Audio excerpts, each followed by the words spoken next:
Here in IMTC World, it isn't difficult to find compliance experts to speak to. I just had the chance to speak to Ronald Schwartzman, and he shared his thoughts on the regulatory environment. Let's see what he had to say. The main points of my presentation were to give the practical side, the everyday side of a licensed remittance company and how we respond and structure our organization to satisfy all the compliance requirements under all the applicable laws. I would say two main takeaways. One is a personal quest that we all emphasize that we are licensed financial institutions because our image is critical, and the licensed quality as opposed to the initials MSB, money services business, denies that or ignores that, and that is the most important element of our status in the services we provide because we are under such heavy scrutiny. The second element, the most important the other important takeaway, I would say, is that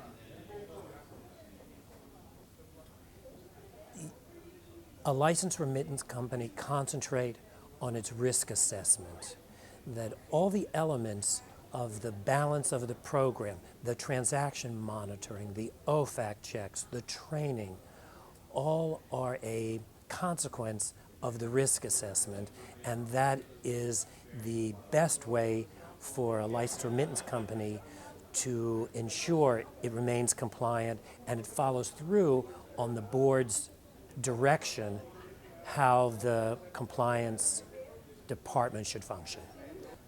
The current regulatory environment is intense and growing from day to day. There are more regulations issued by a variety of federal and state agencies that have jurisdiction over licensed remittance companies, licensed financial institutions, and they continue to grow, so it is quite heavy.